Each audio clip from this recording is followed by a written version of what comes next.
Here's a question. We tolerate certain behavior on a girl's period, right? As men. Like a girl's on her period and she's... Like, shut the fuck up. She's grumpy, she's angry, all these things. And then what do, right? Give her some chocolate. Right? Exactly. Yeah. But what we're basically saying is this. We're going, we understand this is something that's natural in your body that you can't help. So we put up with that. We understand that. And we're very tolerant of it. Peace. Right? Now, because it's a natural thing they can't help. We got this natural thing we can't help, right? Fucking bitches. Which is wanting to fuck lots of girls. Women don't have that. They don't look at every single guy and go, I want to fuck him. They look at guys. Out there. Get some hoes out there. Yeah, but they're they're damaged. We're talking about like girls when they're young. When they're young, they're not going, I want to fuck 7 guys in my house when I'm older. No, they're like, I want to marry a guy. I want to start a family. I want to have these things. That's what they desire, right? Yeah, their nature. Our nature is to want to have sex with these other girls. Conquer. And just as we understand the fact that they have this tough thing that they're going through with their period, do you think that maybe we should get some understanding when we're not being celery? I'm with you. Pull back my covers, and this is what I see on women underwears. Now this may be mine, but this ain't no way this could be mine. This can't fit not one of my boobs. That won't work out. Not one. I'm afraid to get married, man. Why man wouldn't be afraid to get married at this point? You know, look at Kobe. Look at the shit he's going through right now. All right? Guy's getting a divorce. His wife's gonna get $70 million. Never hit a layup in her life. You know, can anybody explain these divorce settlements? Can anybody make sense of these fucking things? Tiger Woods' wife, $250 million. She's a babysitter worth $250 million fucking dollars. Somebody, go ahead. Somebody, explain, justify it. Justify it. What, he cheated on her? I don't give a fuck. Yeah, I don't give a fuck. He cheated on her. Great, the relationship's over right then. Kobe cheated, right? Shouldn't that relationship been over right then? Why did she hang around like some jaded cop for 3 years trying to get her fucking pension, right? Get that 10 years in?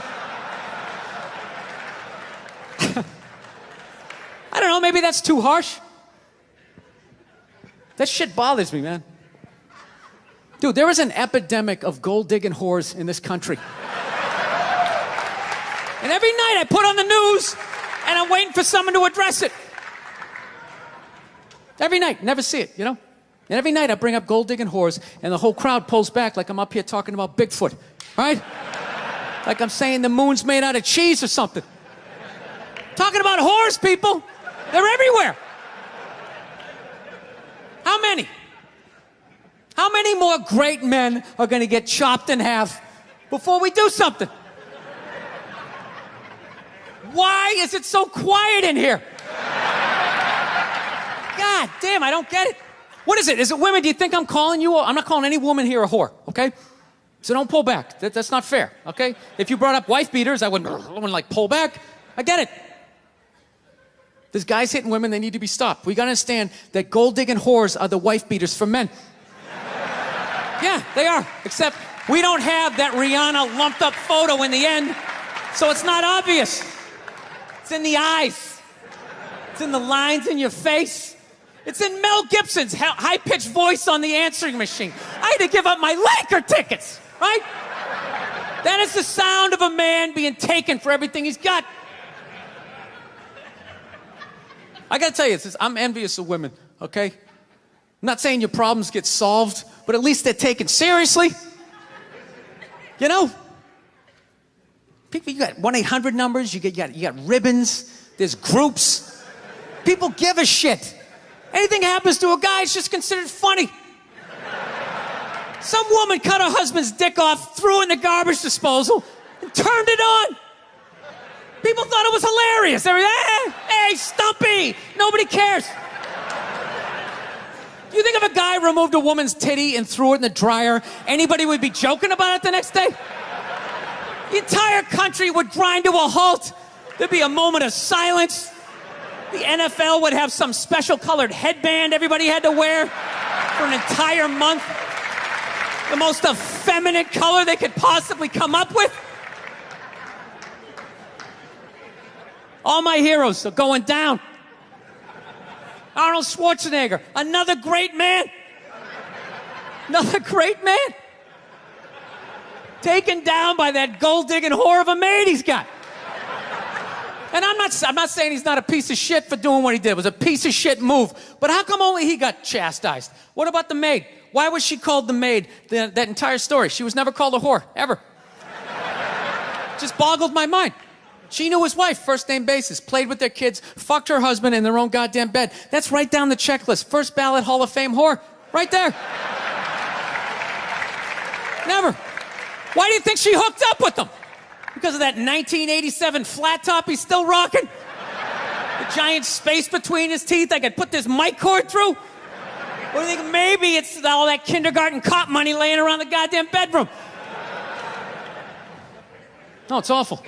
It's a horrific thing to see as a guy, watching guys go through that shit, you know? And then there's no sort of examination of it. They just go, he's an idiot. Hey, he's stupid. That guy's stupid. If that guy's stupid, what the fuck am I, right? Does it even make sense? Why would you do that? Why would you accomplish all that and then fuck it up, hooking up with one of the ugliest human beings I've ever seen in my life? Not saying I'm a prize, I'm just saying, you know? It's got to be something beyond that, right? You know what I think it is? I think it comes down to the way he talks, you know? That dude should be unloading trucks in Transylvania. That should have been the height of his success. But because he's a great man, he had the balls to move to America. Became famous for lifting weights. I lift weights, nobody gives a shit. He lifts weights, becomes super famous. Did he rest on his laurels? No. Next challenge. I'm gonna become an actor despite the fact nobody can really understand me. Against all odds, he starts making movies. Get down, there's a bomb, get out of there. Becomes one of the biggest blockbuster stars of all time. What are you gonna do next, Arnie? I think I'll marry a Kennedy. There's no fucking way you can do that. Bam, he does it. Cherry on top, I'm running for governor of a state I can't even pronounce, and he wins the election. Why wouldn't this guy think he couldn't bang his maid in his own bed and get away with it? This dude has been in the zone for over 4 decades. 4 decades, nothing but net. Bang a maid in my own bed? Dude, that's a layup. Are you serious? I had a hit movie with the midget. I don't even need a condom. Right? And then what happens? The smoke clears. Then all these trolls come out of the woodwork and start judging this great man. All these fatties, these fucking old guys who never got any with their jowls, coming on TV, absolutely reprehensible behavior. What kind of a public servant? His legacy is like they have any idea what it's like to be tempted at that level, right? Like they have groupies as they waddle out to their Mercury Tracer, parked on the other side of a dumpster. Really? You're beating them off? This guy, he's not a great man anymore? Terminator doesn't count? Is that what the fuck you're telling me? Because he fucked Alice? Really? He's still not a great man because he did that. Then that's the whole thing's over? Anybody here think they could move to Austria, learn the language, become famous for working out, then be a movie star, then marry into their royalty and hold public office? How many lifetimes would you need? I'm on my 3rd attempt at Rosetta Stone Spanish. All right? How can I judge these guys? I can barely handle the temptations of Facebook. I'm gonna judge Tiger Woods? I golf. I don't walk off the 18th hole and there's a busload of Scandinavian women waiting to fuck my brains out.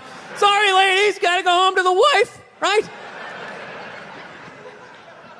No, it kills me. And there's no help out there for guys. There isn't. There's nothing out there to help you handle becoming rich and famous. There's nothing to prepare you for that platoon of whores that's gonna form on the horizon, right? Like Braveheart, faces painted, skirts on, will run down the hill, they'll jump on your dick in front of your wife. They don't give a shit. It's not even a handbook out there. I saw one article written about it on the cover of Time magazine. It said, why do so many rich, famous, and powerful men act like absolute pigs, right? And the article was actually written by a woman. That's like me writing a book, The Third Trimester and What to Expect. Ladies, you're gonna feel a pressure. How the hell would I know? You don't want to hear that from me, right? Then why is this woman telling me what it's like to have a dick? That makes no sense. You have no idea what it's like to have a dick. 24/7, do it, fuck it, do it. That's what it's saying. Do it. Yeah, do it. That's how we survived as a species. Every man in here is programmed to fuck 85% of the women in this room. Right? Yeah, we are. Do it, fuck it, do it, you know? It's just that you won't. That's the only reason why we don't, you know? That's not you keeping your dick in check, you know? Some guy at Home Depot working there, he wants to fuck just as many women as a celebrity, right? But he can't do it because whores don't care about lumber, right?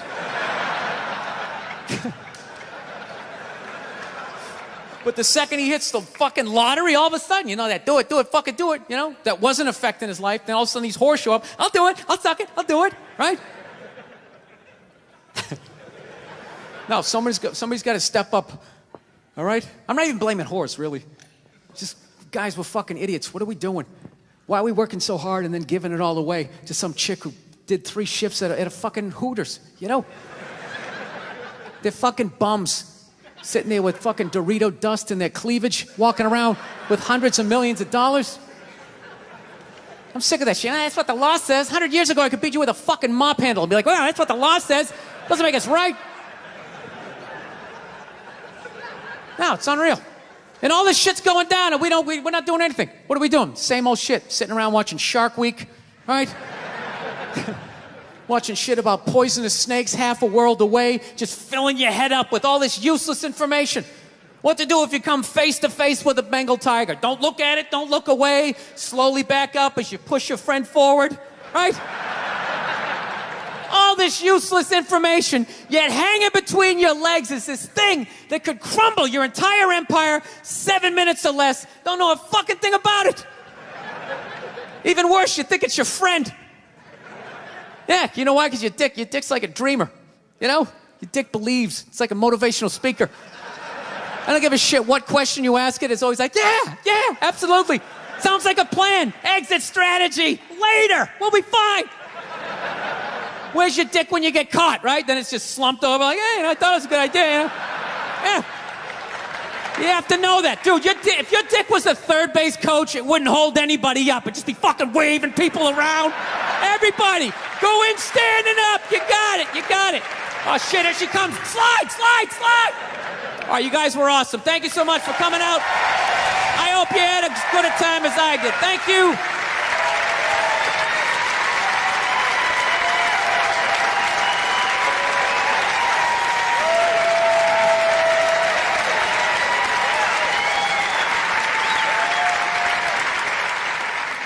You know, Louis C.K. a while back talked about Tiger Woods, and I really liked it because people were complaining about Tiger Woods and his affairs, and also about Arnold Schwarzenegger and his affairs. And one of the things that Louis C.K. pointed out, quite in a very comical manner, was that, well, many men aren't having the affairs of Tiger Woods.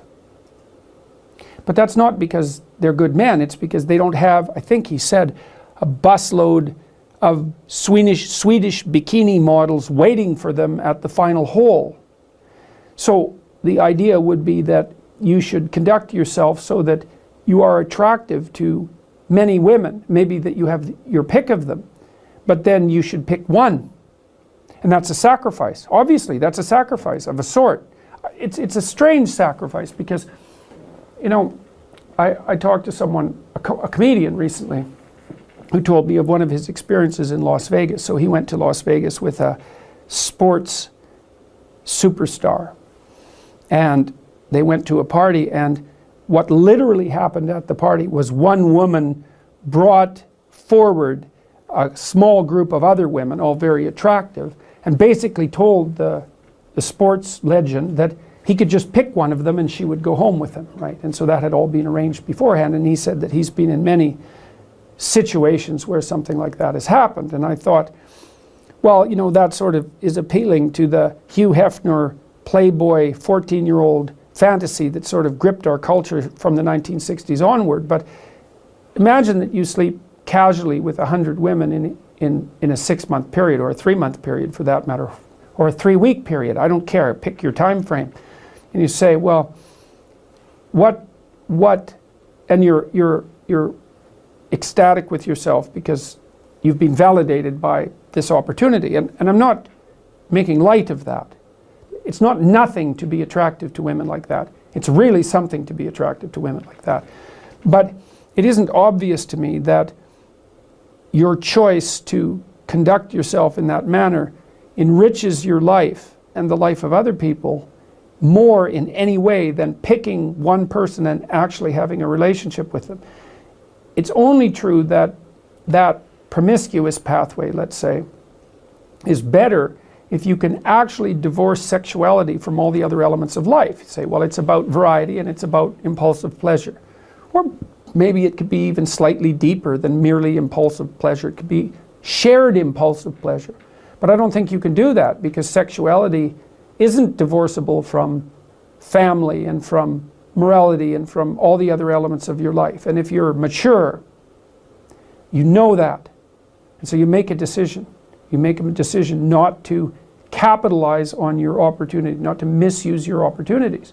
And you know, a huge part of the Me Too phenomena, a huge part of this battle that's being played out in our culture is a consequence of the failure of men to recognize that. Now, it's not only the failure of men, let me be absolutely clear about that, because, for example, with the example of the sports superstar, the women who are lining up in front of him, parading themselves and offering themselves, are deeply complicit in this pathological game.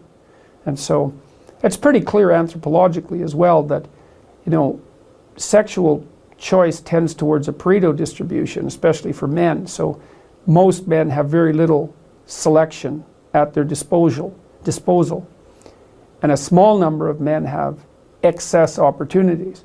The question is, what should that small number of men do? And you might say, capitalize on it and to hell with the consequences. And like, it's a powerful argument, but I do believe it's wrong. It destabilizes the society. Yeah. And so, and I also don't think it does your soul any good, because the problem with treating other people as casual sexual partners, let's say, is that you also treat yourself that way simultaneously. And I don't think that that does you any good, because you're not, unless that's what you want to be. If you want to be a casual partner, it's like, well, that's, I wouldn't say that's a particularly noble ambition. You should be able to do better than that.